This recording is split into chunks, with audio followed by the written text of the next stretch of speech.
Morning glory and evening grace, America. I'm Hugh Hewitt. It's Friday. That means when we are blessed. Ben Domenech, editor-at-large for The Spectator, host of the Ben Domenech podcast, contributor to Fox News. Good Friday to you, Ben. I'm going to go in reverse order of issues that I covered with Matt Continetti in the last hour. I want to begin with, it is the 60th anniversary of the death of Winston Churchill. When you walk into Westminster Cathedral, there's a slab in green marble that says simply, remember Winston Churchill. Want to take a swing at that, Ben? I would commend to your listeners to read the works of Winston Churchill that they are unfamiliar with. By that I mean everyone is familiar, I think, with some of the most famous speeches that he gave. But when I was a young speechwriter in the Bush White House, I would go up to the library in the old executive office building, the Ike, and there they had a complete collection of Winston Churchill's speeches, which I have since purchased for myself. And those speeches include speeches he gave behind the scenes, things that he was saying that were only heard by other members of Parliament during the course of the war, and they are just magnificent, meaning that behind the scenes, he was as eloquent and as moving as he was when he was on the center stage. I commend that to everyone to read, and also I would commend My Early Life, which is one of the most incredible books when you read it. I mean, it's the kind of thing that you should give to, I think, every young boy. If you have a son or a nephew, you should give it to them very early on, because it really puts in perspective what came before for Winston that informed so much of what came later. The line from it that is cited so often, of course, is that there is nothing so exhilarating as being shot at without result. But it's one of these things that I think people see the main figure. They see the man who emerged at the end of all of this. But what came before is just as important. And to understand it in the perspective of time as someone who saved the West, saved Western civilization in that critical moment, is something that should be truly appreciated in full. No wonder you're such a fine writer. You cannot help but be a better writer if you read Churchill, and I would commend to the audience, I'm going to only add to Ben, the history of the English-speaking people received the Nobel Prize for Literature, and it is a romping, wonderful, rousing history of the West. It's fantastic. Yeah. It's just it. It's fantastic. But I would just commend to you, again, Hugh, if you go back and you can open up this collection, and you can find it, by the way, it's not that expensive on to purchase it. It's 7 full books, and it has all of the different, behind-the-scenes conversations. These things are incredible because they show you the thought process that he had that wasn't just about rousing the country and the English-speaking people against the Nazi menace and everything that he saw going on there.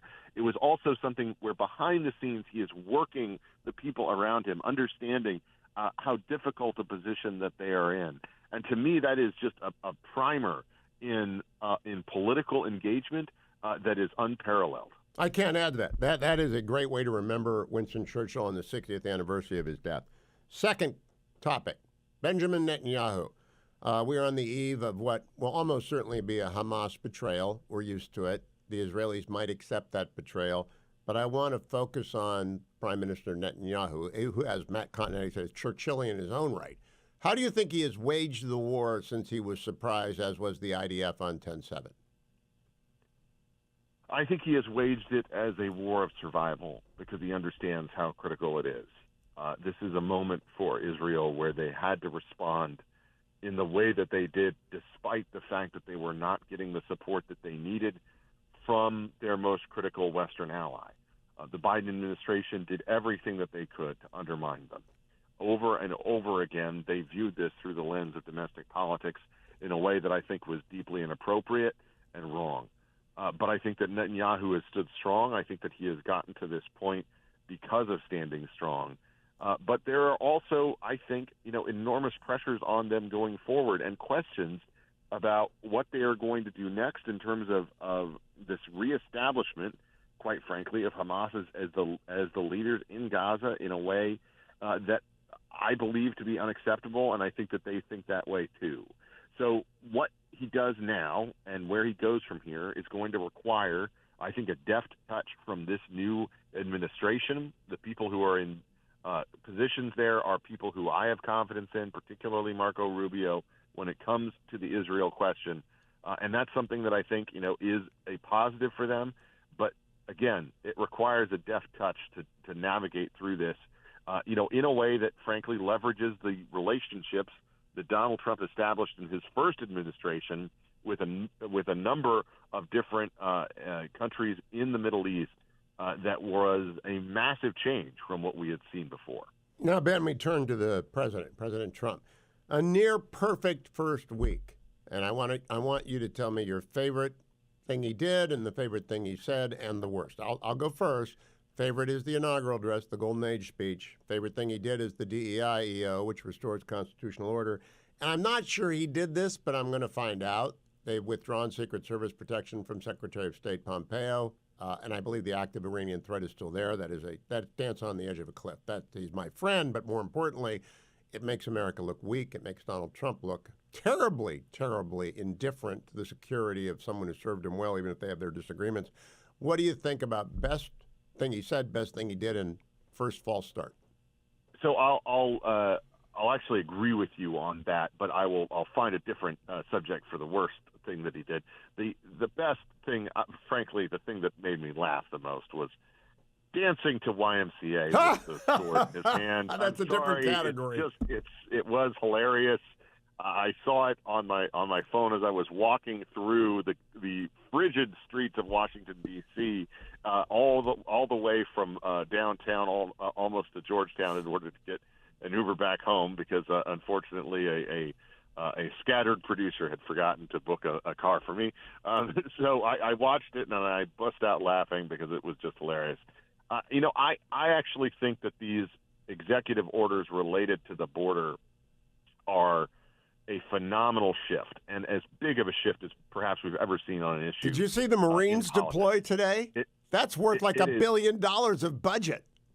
It is incredible, and so from my perspective, to finally cross that line, I wrote about it, years ago in the New York Post, to finally recognize the threat of the cartels for what they are and for how many Americans and American lives they have ruined is phenomenal.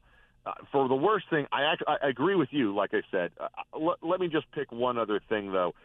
I do think that it is unwise for the president to take potentially this attitude that he has toward Republicans in the Senate. Meaning, he was critical, obviously, of Lisa Murkowski and Susan Collins, but then he got wrong the fact that he thought that, Mitch McConnell had voted against Pete Hegseth. From my perspective, this should be the moment where the president is seeking to unify his party and reaching out to these people and basically saying, look, do you want to try to be a thorn in my side for the next 4 years, or do you want to try to find ways to work together? Let's do a deal, let's give and take, and let's figure that out. And from my perspective, that's the one thing that I think has gotten off, a little bit off because, again, he's triumphant in this moment. He has the support of the American people, and he feels like everybody should be in on his agenda and in on his cabinet nominees. But I think that there's a way to sort of cross some of these lines and get people on your side without just immediately going into defense mode. All right, Ben, I think that's all well said. The most important thing I want to cover in this segment, the off-air segment, is Israel had a conception, whatever they called it, that was wrong in 73 to its near extinction and was wrong on 10/7 to the horror of the world. And you can't make that. Palmerston, I'm going to paraphrase him. I think he said we have no permanent allies, no permanent enemies, only permanent interests. I think the American conception, like the Israeli, is frozen.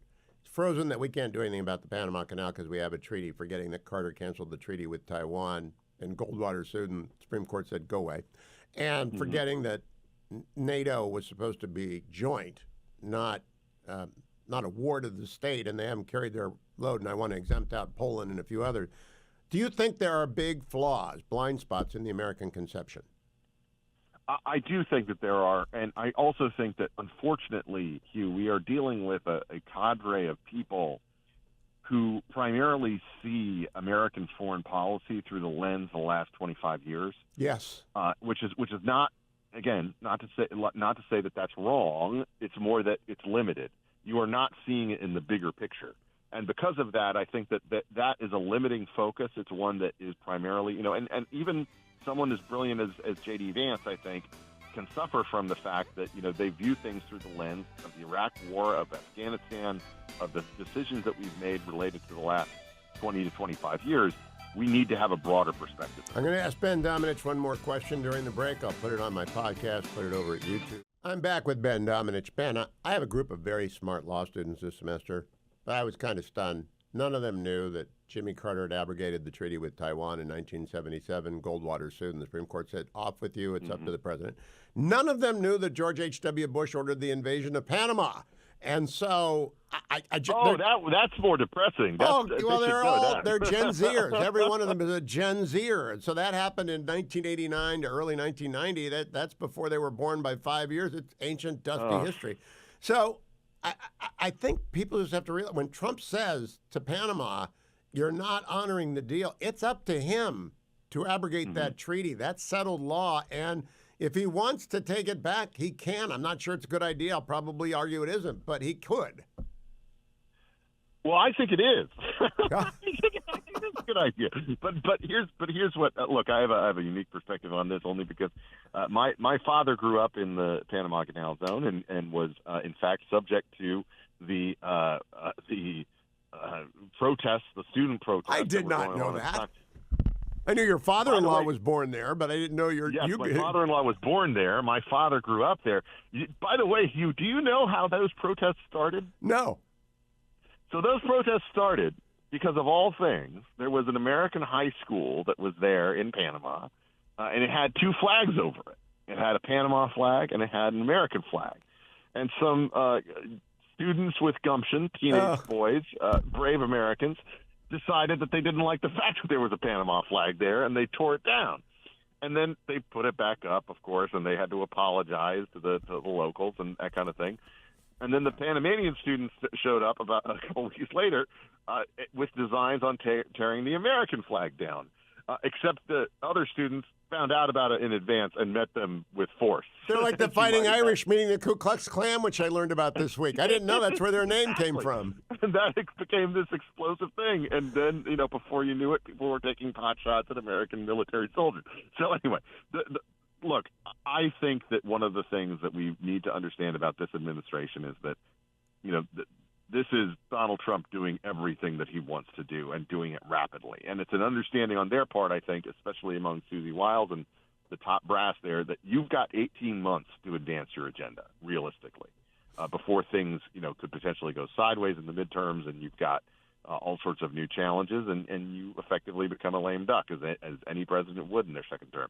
So I think that in this instance, this is the president going, completely to the wall in terms of advancing his agenda. The only thing that I would caution is that is a risky move if you don't have all your ducks in a row and you don't know exactly what you're doing on a day-to-day basis. And I think that, they need to get people in there as quickly as possible in order to be able to do that, especially these cabinet picks. I agree with you, Ben, and I hope they don't push for annexing Greenland. They push for a referendum for the Greenlanders like the Scots had in 2014. Let's see what I would love that. Yeah, let's see what they think. And it's important. It's important. Ben Domenech, always a pleasure. Follow him on X at B Domenech. Get his podcast. Read The Spectator. I'll be right back.